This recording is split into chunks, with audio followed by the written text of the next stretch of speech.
Fíjense cómo lo que vamos a ver hoy es sumamente interesante porque la semana antepasada estuvimos viendo cómo la estructura que fue propia del Egipto predinástico, acuérdense que el predinástico es todo lo previo a cuando ya se empiezan a dividir por las famosas dinastías, todo eso que estaba en términos de economía, de política, de organización social.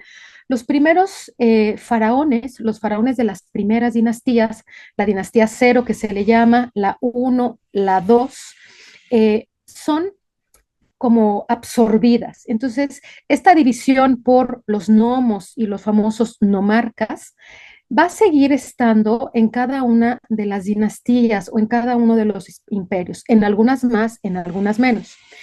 Pero ciertamente la división de gobierno en cuanto a los controles, el apoyo que tenían los faraones, sobre todo la cercanía del pueblo a cada uno de estos nomarcas, va a seguir siendo indispensable para la conformación de lo que ya conocemos como el Estado faraónico.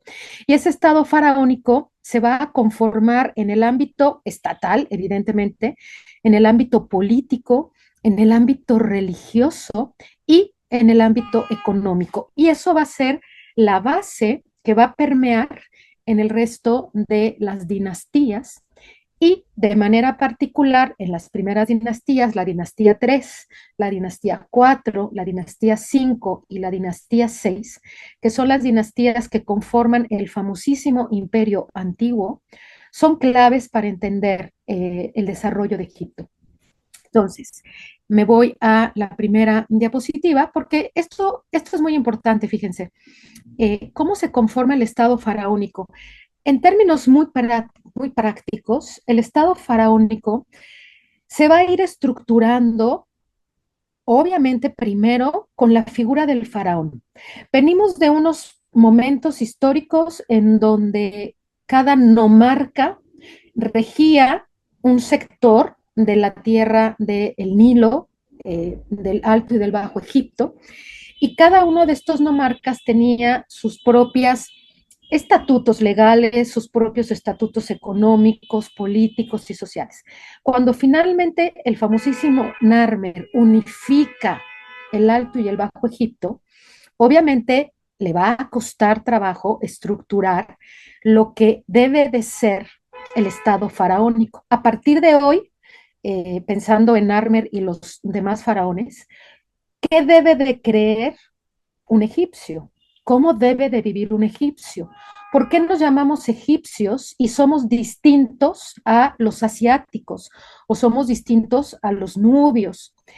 ¿Qué hace que nosotros seamos distintos? Y una de las características va a ser principalmente la construcción de los templos mortuorios, las famosísimas pirámides, las mastabas, los hipogeos, dependiendo en qué época estemos, y todos los templos que están asociados a cada uno de estos famosos templos mortuorios, lo que conocemos hoy día como las necrópolis.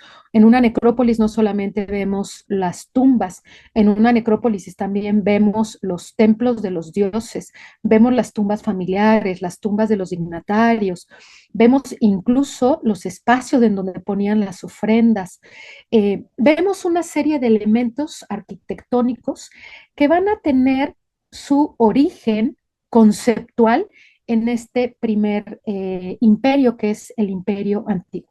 Y entonces gran parte de la fuerza económica, la fuerza física, pensando en la población, se va a destinar a ir a las minas, cortar los bloques de piedra, llevarlos, tallarlos, darles forma y empezar a darle forma a lo que va siendo la concepción propia de Egipto entre la vida y la muerte, ¿no? Entonces, esto va a ser muy particular en este periodo. ¿Cómo es el culto? ¿Cómo se va a empezar a estructurar el culto y que va a ser la base de todo el desarrollo de Egipto? Y aquí sí, de todo el desarrollo de Egipto. Primero tenemos las necrópolis que se van a empezar a planear, se van a empezar a desarrollar. Y obviamente vamos a tener también los templos, templos para cada uno de los dioses. Pero recuerden que cada nomarca, acuérdense que el nomarca es el territorio, el nomo, cada nomarca tenía su propio dios como si fuera una especie de patrono al cual le rendían culto, le rendían tributos, le ponían ofrendas y obviamente tenía cada uno de estos dioses patronos, tenía su propio clero, los sacerdotes. Bueno, a partir de la dinastía 3 se va a entender que todo el culto depende del faraón. El faraón es la encarnación viva de los dioses. Por lo tanto, poder, economía, sociedad, milicia, cultos, todo depende del faraón. Y el faraón va a tener a los sacerdotes que le van a ayudar solo en las funciones religiosas, rituales. Por lo tanto, los sacerdotes no tienen poder, el poder se los da el faraón, ¿sí? Y se van a empezar a trazar los diseños de los templos, cómo tienen que ser los templos. Y los templos egipcios son el reflejo de lo que ellos entendían como su concepción del universo, cómo era el ámbito de la creación.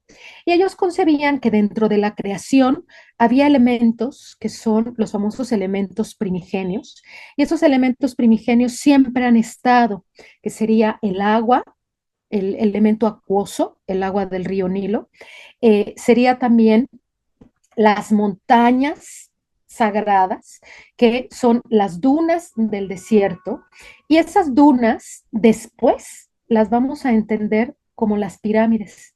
Y entonces las pirámides van a ser una copia, el intento humano de alcanzar los elementos primigenios, los elementos eternos, los elementos que dan sentido. Y cuando los egipcios veían las dunas del desierto, las montañas del desierto egipcio, veían una forma más o menos como de pirámide y trataron de imitarlo a partir de la construcción de las pirámides. Y entonces, todo lo que son los templos de los dioses, las casas de la otra vida o las moradas de la otra vida, que son las tumbas, van a ser un reflejo real de lo que para ellos era estas dimensiones de la creación, del universo que ellos contemplaban.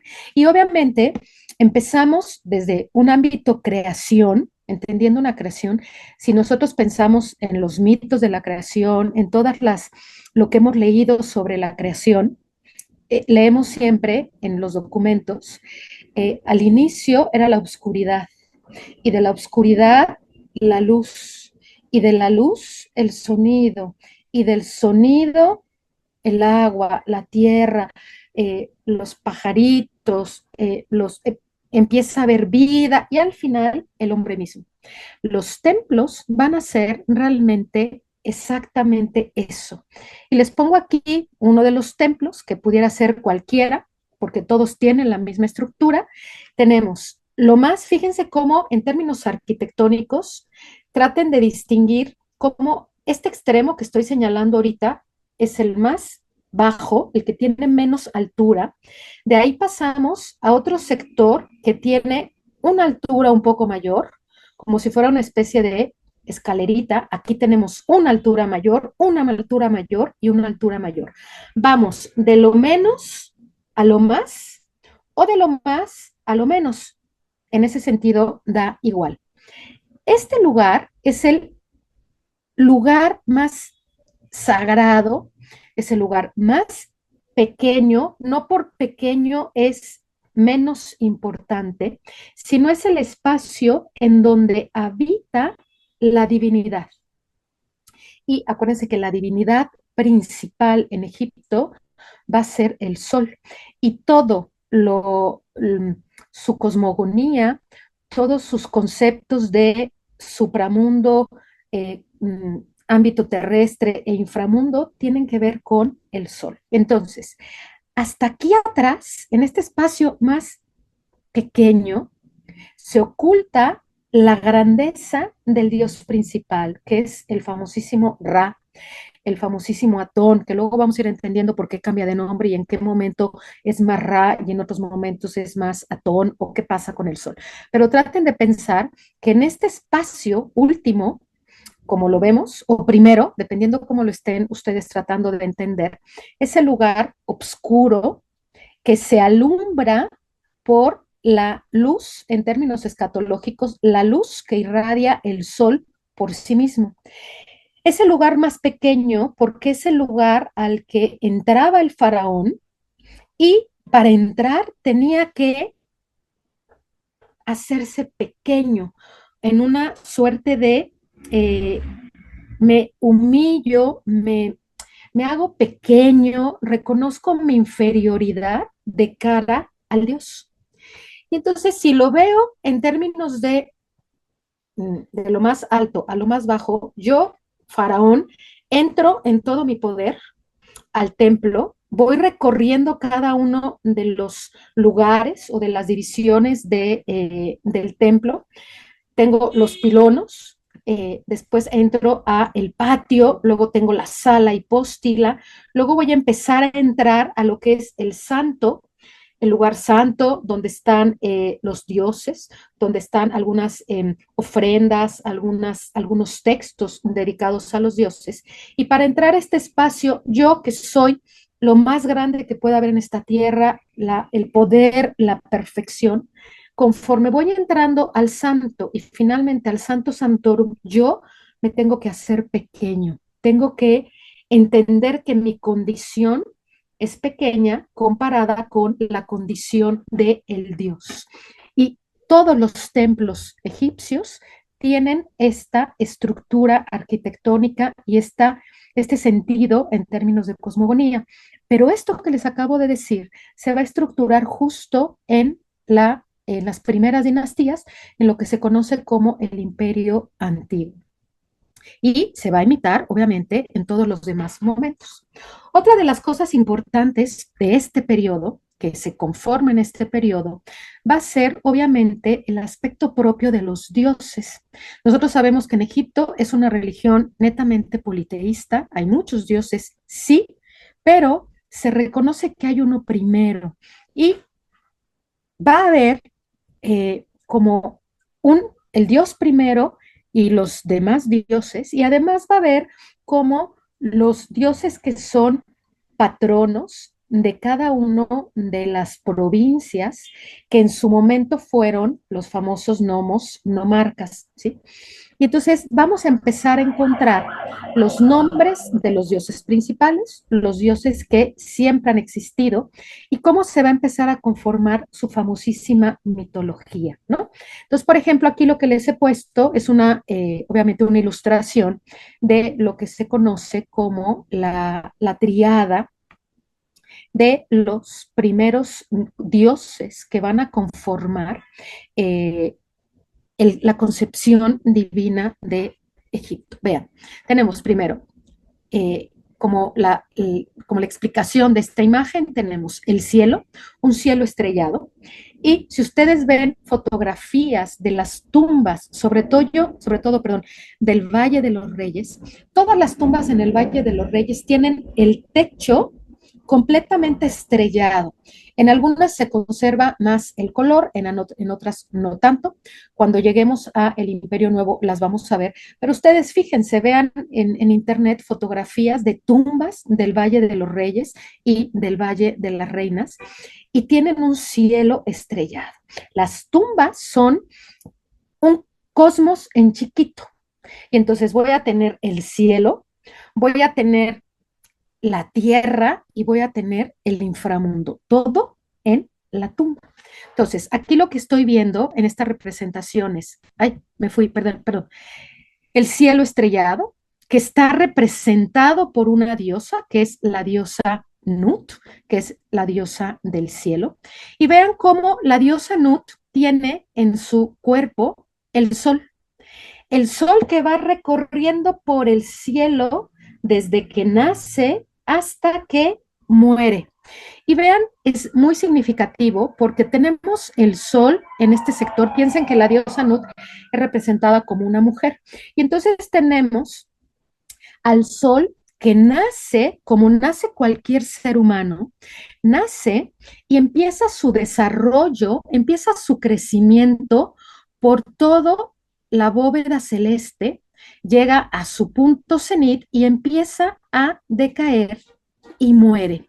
Y cuando muere el sol, empieza todo este recorrido por en la barca sagrada a llegar a el juicio, y una vez que pase el juicio va a el mundo de la Duat y tiene que atravesar una serie de suertes en la famosa Duat hasta que llega a el reino de los juncos y vuelve a nacer. Eso que hace el sol es lo que hace todo ser humano en la concepción egipcia y es lo que las tumbas están tratando de darnos a entender. Luego, donde reposa Nut, donde están los pies y donde están las manos de Nut, tocan lo que es a Gef. Gef es esto que está aquí. Gef es la tierra. Gef es este lugar en donde nosotros nos paramos, en donde nosotros construimos, en donde nosotros tenemos que vivir de la mejor manera para que esta nuestra vida aquí sea un reflejo de nuestra vida en la vida, valga la redundancia, después de la muerte.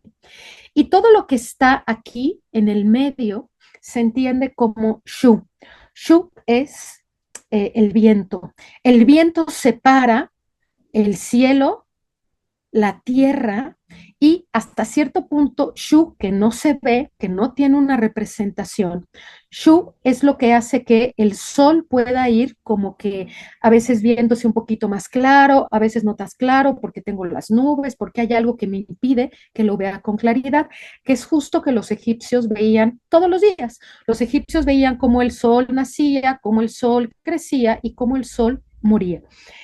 Y eso es lo que tratan de representar en todo sentido. Y obviamente vamos a tener representado a Ra. Y entonces la primera triada de dioses es la diosa Nut y su cielo estrellado, el dios Gef, que es la tierra, Ra, que es el sol, y Shu como este elemento necesario para que separe estos elementos. Y obviamente los dioses los vamos a dividir en los dioses locales, que son los patronos que les mencionaba hace rato, los dioses cósmicos, los dioses que han existido siempre, los dioses que le dan sentido a todo, y obviamente también vamos a encontrar los famosos animales sagrados, ¿no?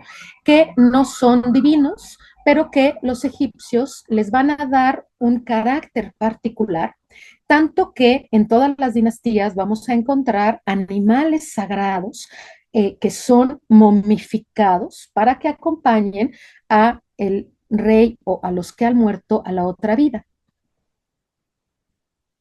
¿Cómo era la economía? Vamos tratando de desmenuzar cada uno de estos aspectos que van a conformar el Estado faraónico. Primero, el ámbito religioso, es lo más importante. El faraón tiene que entender cómo funciona todo el ámbito religioso y empezar a dividir y empezar a en términos arquitectónicos, cómo poderlo representar.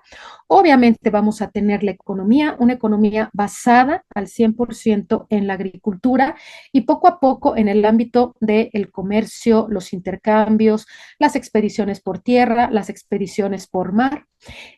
Pero principalmente se tiene que consolidar la economía a partir de lo que ha sido propio de Egipto, que es el limo que arrastra el río Nilo y que fertiliza la tierra. Y entonces se van a empezar a dividir de manera mucho más sistemática los momentos en los cuales se debe de trabajar la tierra.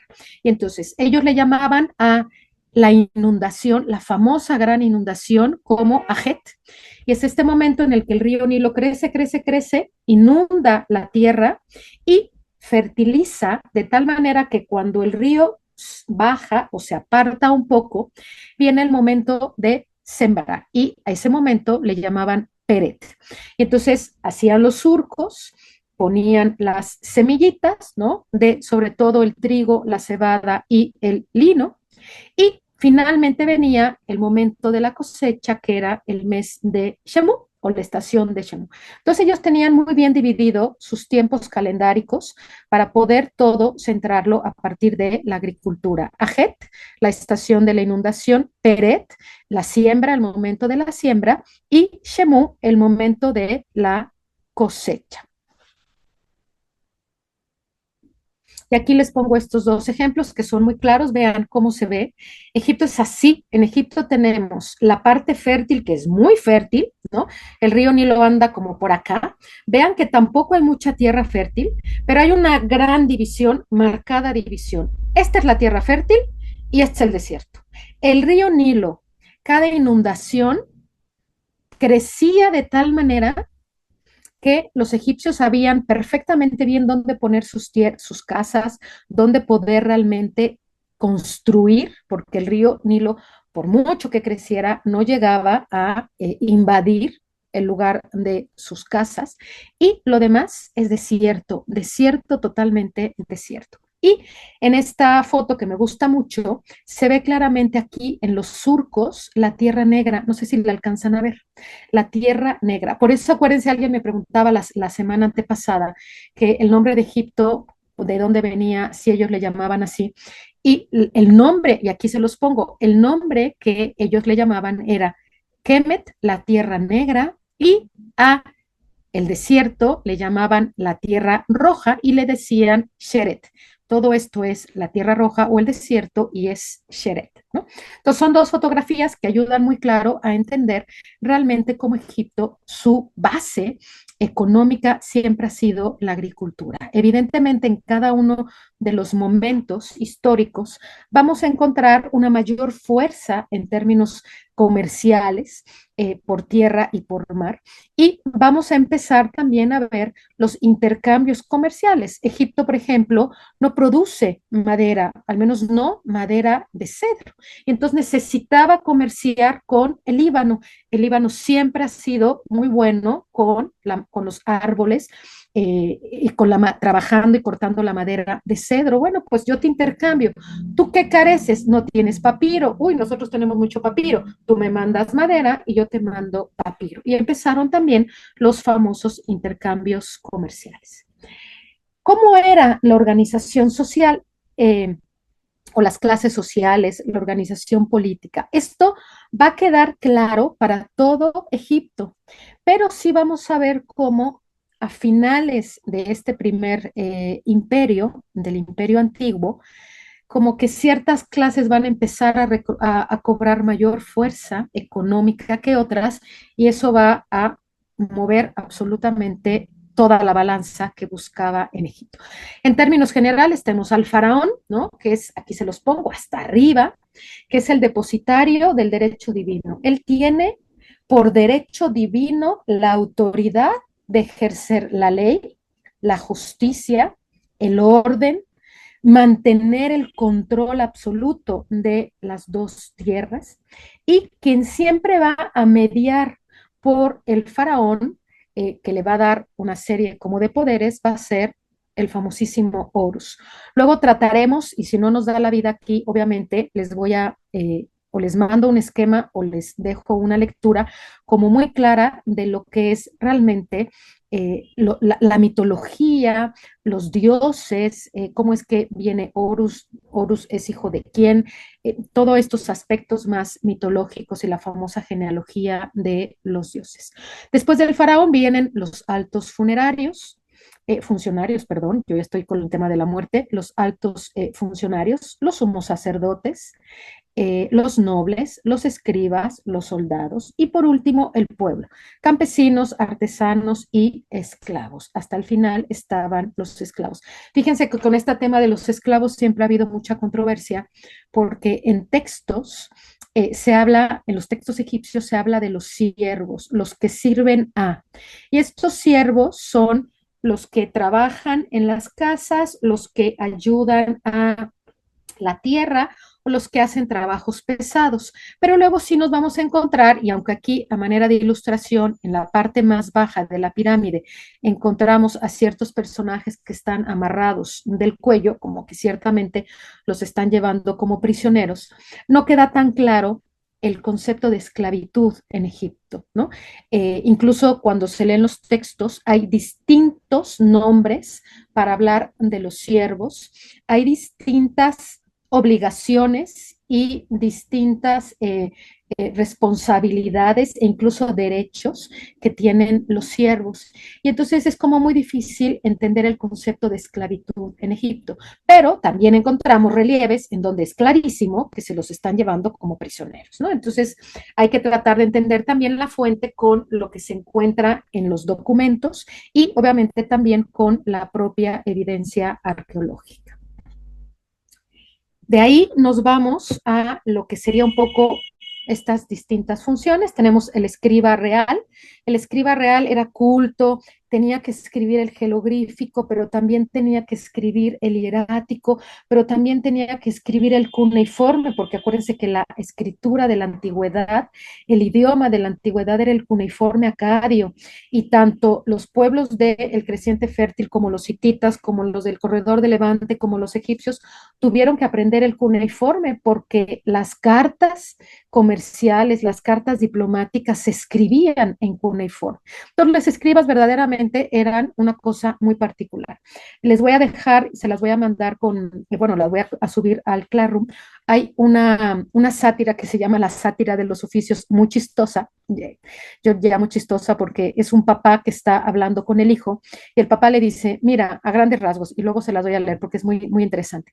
Mira, mijito, si tú el día de mañana quieres comer bien, yo te recomiendo que no seas agricultor, porque los agricultores pasan todo el día a rayo del sol, se achicharran y a final de cuentas no comes bien.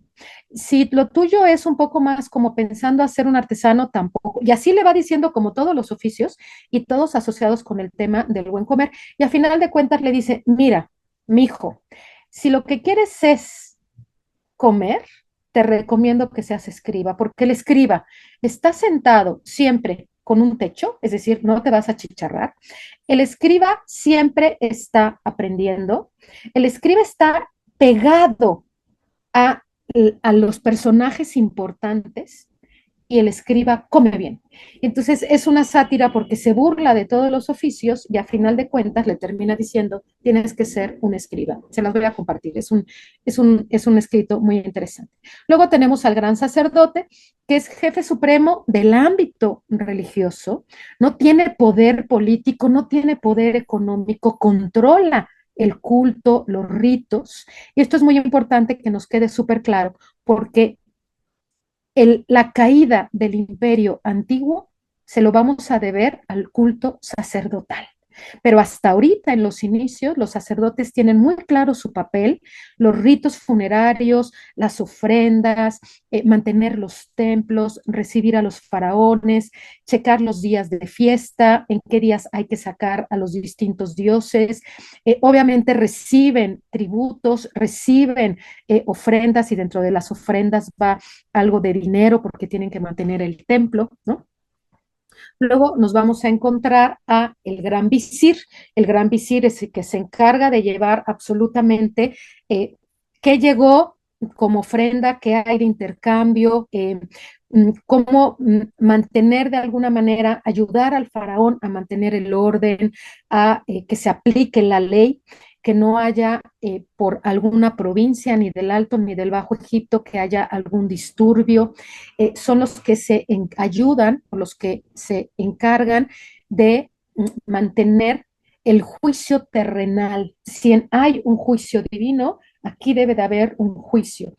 El faraón es el responsable del juicio, pero quien le ayuda a vigilar que todo funcione de acuerdo a la Maat, de acuerdo al orden, de acuerdo al equilibrio, es el gran visir. Y por último, vamos a tener dentro de los que están siempre apoyando al faraón, el jefe del sello real. Y el jefe del sello real se encargaba de recibir, aquí sí, lo que llegaba por intercambio, cuánto de trigo, de cebada dio tu tierra, este año pues no hubo mucha crecida del río, por lo tanto tenemos que almacenar, hay que prever, porque se nos viene una época difícil, se nos viene una época muy buena, ¿no? Y entonces el jefe del sello real tenía esta función. Y obviamente era el tesorero real y cada vez que se entregaba un documento en donde se certificaba que había tanto ingresado o tanto egresado, él tenía que poner el sello. Y ese sello era inquebrantable y tenía que quedar de alguna manera muy bien estipulado para que no hubiera conflictos. Bueno, eso es en términos generales lo que vamos a vivir desde que se empiezan a conformar las primeras dinastías y por lo tanto el Estado faraónico. Quiere decir que para que haya un Estado faraónico se tiene que mantener el ámbito del culto y la religión siempre muy claro, tiene que estar la parte económica muy bien formada, que no haya como algún quiebre y obviamente tiene que estar esta pirámide social para que todo funcione en orden. Bueno, ¿a partir de qué momento entendemos a el imperio antiguo? A partir de la tercera dinastía. De la tercera a la sexta dinastía tenemos el famosísimo imperio antiguo. La dinastía 0, la dinastía 1 y la dinastía 2 son las primeras dinastías tal cual. Son esos momentos en los que Egipto se está estructurando, están terminando de darle fuerza, sobre todo a esto que hace Narmer de unificar los dos Egiptos, el Alto y el Bajo Egipto. Espero que el ruido de la sirena no nos haya estorbado tanto. Y a partir de la tercera ya vamos a entender el primer imperio antiguo. Bueno, ese primer periodo o el primer imperio antiguo, inicia con un gran faraón, el faraón Djoser o el faraón Djoser, aquí se los pongo. También lo vamos a encontrar escrito como Netjeriket, Sesostris, ya me adelanté, perdón, o Sesostris. Si ustedes lo buscan en internet, lo van a encontrar como Soser con Z, las dos con Z, Soser. Es como la manera más fácil de escribir el nombre del faraón. Así ya quedó medio latinizado y es la manera más clara de poderlo entender. Él va a ser históricamente el historiador Manetón, que es un historiador egipcio, Herodoto, estos grandes historiadores de la antigüedad lo van a reconocer como el mejor faraón del imperio antiguo. Pero no solo eso, los faraones del imperio medio y los faraones del imperio nuevo siempre le van a rendir un tributo particular a lo que hace el faraón Soser o el faraón Doser.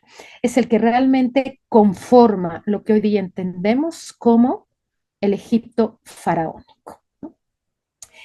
Tenemos que él lo primero que hace es que pone una capital y dice, primerito, una capital. Y esa capital la pone en Memphis, justo en donde inicia el famoso delta del Nilo en el Bajo Egipto. Pero con sus constantes viajes hacia la zona de Tebas, que sería ya acercándonos al Alto Egipto. Pero él fija la capital en Memphis. Él va a estructurar realmente o va a afianzar toda la reforma religiosa y sobre todo la reforma religiosa va a quedar estipulada en el culto a Ra. Ra como la divinidad suprema, los faraones son la encarnación de Ra y también vamos a encontrar esta idea de el faraón, el hijo de Ra, o el famosísimo Sarra, que aquí se lo pongo. Los nombres de los faraones se van a empezar a escribir Sarra, hijo de Ra, Soser, hijo de Ra, yo, el supremo mandatario, soy hijo de Ra. Y por lo tanto, todos los demás poderes van a quedar supeditados a el faraón. Hace también una reforma administrativa y entonces va a lograr que estas políticas económicas, estas políticas comerciales queden optimizadas se lleven de la mejor manera a lo largo del río Nilo. Y él va a empezar a imponer una serie de pagos, de tributos que todo el pueblo tiene que hacer. Pero cuando se da el tributo, se da la garantía al mismo tiempo de que yo, faraón, yo te estoy cobrando, tú me tienes que dar un tributo por la tierra que trabajas. La tierra es mía, pero yo te la cedo para que la trabajes. Por lo tanto, propiedad privada no hay. La propiedad toda es del faraón, toda la tierra de Egipto es del faraón, pero yo te cedo la concesión para que tú la trabajes.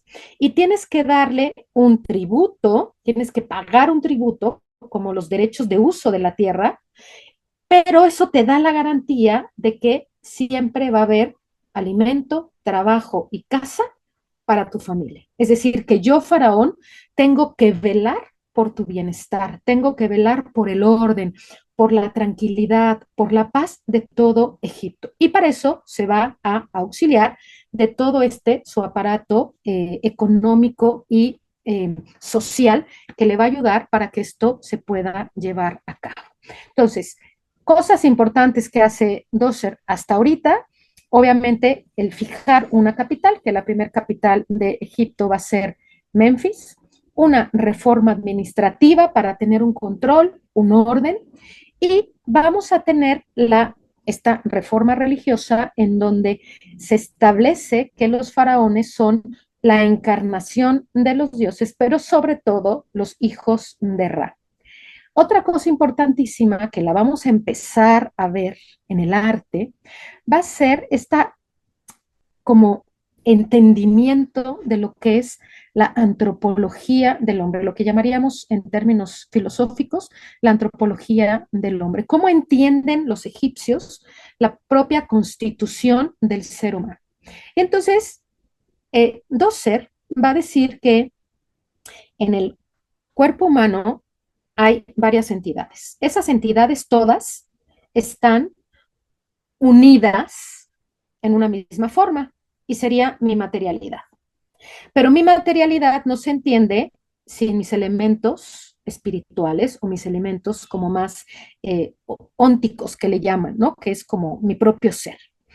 Y él va a decir que en el momento de que el cuerpo deja de vivir, se tienen que mantener unidos todos esos elementos, porque, o todas mis entidades, porque para que yo renazca en la otra vida, necesito de toda mi naturaleza.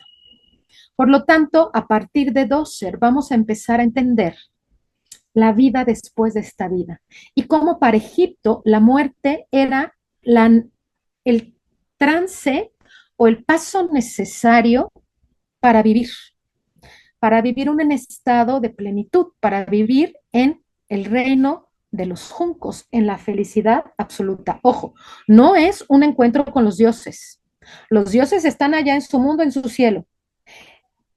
La otra vida para Egipto es la felicidad absoluta, en donde no padezco hambre, no tengo sufrimiento, soy plenamente feliz siempre.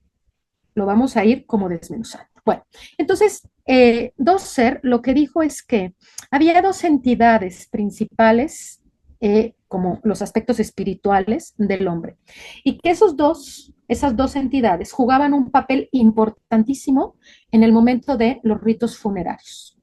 Uno era el Ba, que aquí se los pongo, es este pajarito que estamos viendo aquí, el Ba o este de aquí.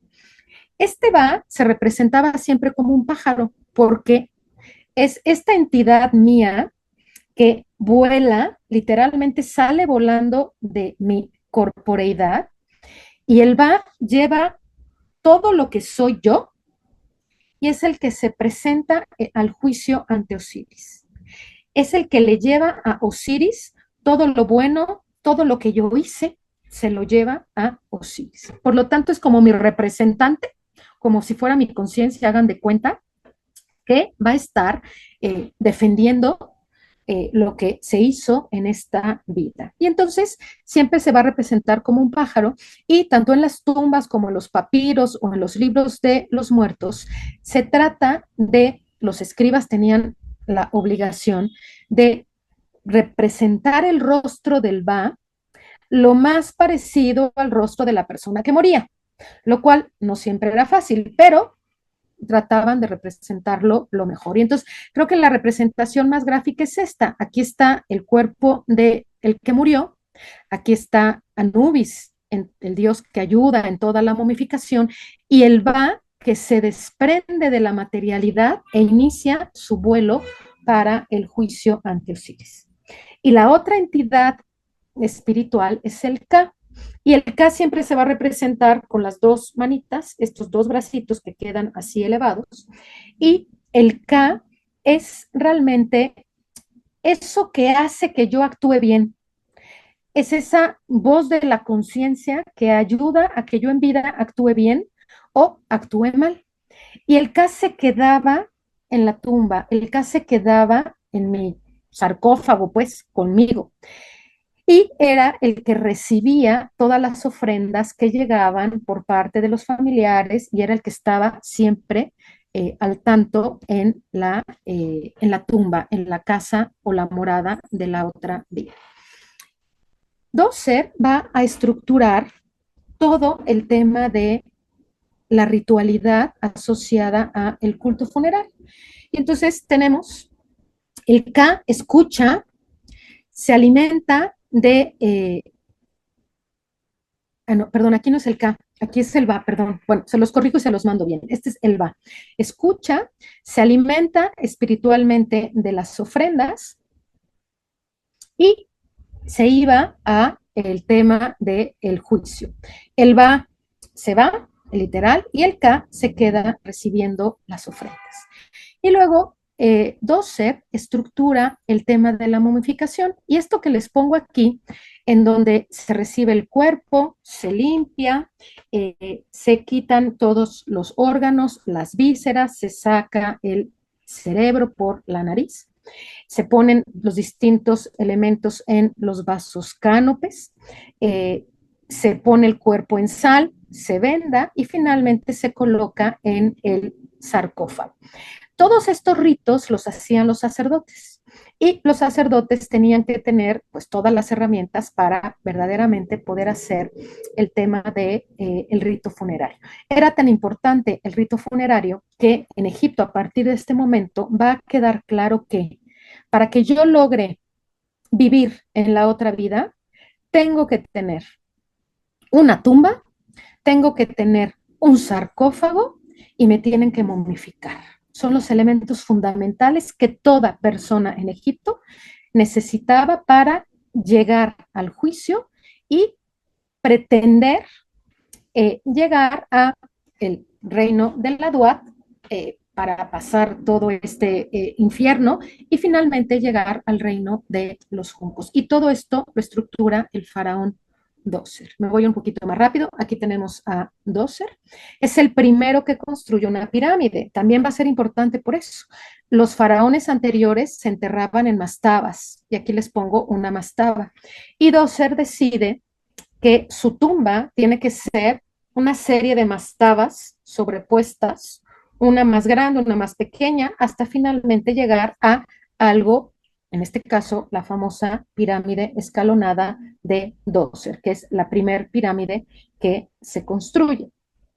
Y la construye el famosísimo Imhotep, ¿no? Que fue un sacerdote, un arquitecto, un escriba, y Djoser deja la primer necrópolis, que es la necrópolis de Saqqara. Una necrópolis donde está su pirámide, pero también hay una serie de tumbas de la dinastía antigua, pero también de la dinastía, de las dinastías del Imperio Medio y del Imperio Nuevo. Muchos faraones y sobre todo muchos escribas, regentes, visires buscaban enterrarse en la necrópolis de Saqqara. Hoy día la necrópolis de Saqqara está dando muchísimas descubrimientos impresionantes, muy interesantes en Egipto. Y aquí volvemos un poco al tema de la agricultura, la tierra negra y el desierto, la tierra roja. Y vean, aquí les pongo esta maqueta donde está toda la necrópolis de Saqqara, con muchos complejos, tumbas, pasillos, y obviamente muchos faraones que se enterraron en este terreno. Faraones que siguieron a Djoser, obviamente, siguieron buscando un enterramiento en pirámides. Uno particularmente importante fue el faraón Snefru, que es el que construye la pirámide de Meidum, es el que construye la pirámide Akodada y es el que construye la pirámide de Dashur o la primera pirámide perfecta, solo que chiquita, no es todavía las grandes pirámides de Giza.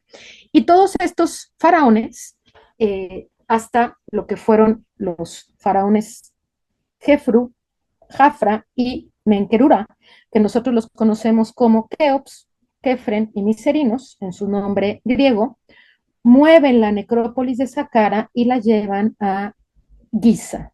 Y ya son los grandes constructores de las famosísimas pirámides de Egipto, ¿no? Las pirámides perfectas. Y obviamente son parientes. Aquí les pongo los nombres de todos los faraones hasta el último faraón de la dinastía sexta, que es Nitocris y que fue mujer. La última faraón del Imperio Antiguo fue una mujer. Pero aquí les pongo los nombres de todos. Evidentemente no nos da la vida para ver a todos. Vamos a ver los más importantes. De la dinastía 3 vimos a Djoser, que es justo el que reestructura finalmente todo el estado faraónico. Luego vamos a ver a los faraones de la dinastía 4, que son los o las características principales de la dinastía 4, y de ahí vamos a lo que es el declive finalmente de este gran imperio.